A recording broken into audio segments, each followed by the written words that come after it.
বিজয়ের দিনটাকে স্মরণ করে রাখল বাংলাদেশ।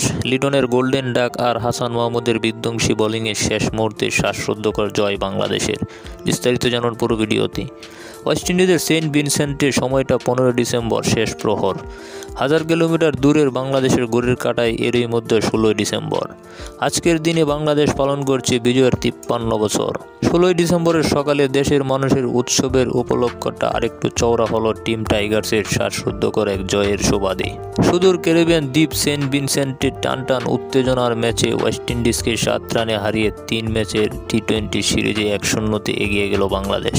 শেষ ওভারে দরকার ছিল 10 রান। ক্রিজে তখনও ছিলেন বিধ্বংসী ব্যাটার রবম্যান পাওয়েল। হাসান মাহমুদের শেষ ওভারে উইকেটের পেছনে ক্যাচ দিতে বাধ্য হলেন তিনি।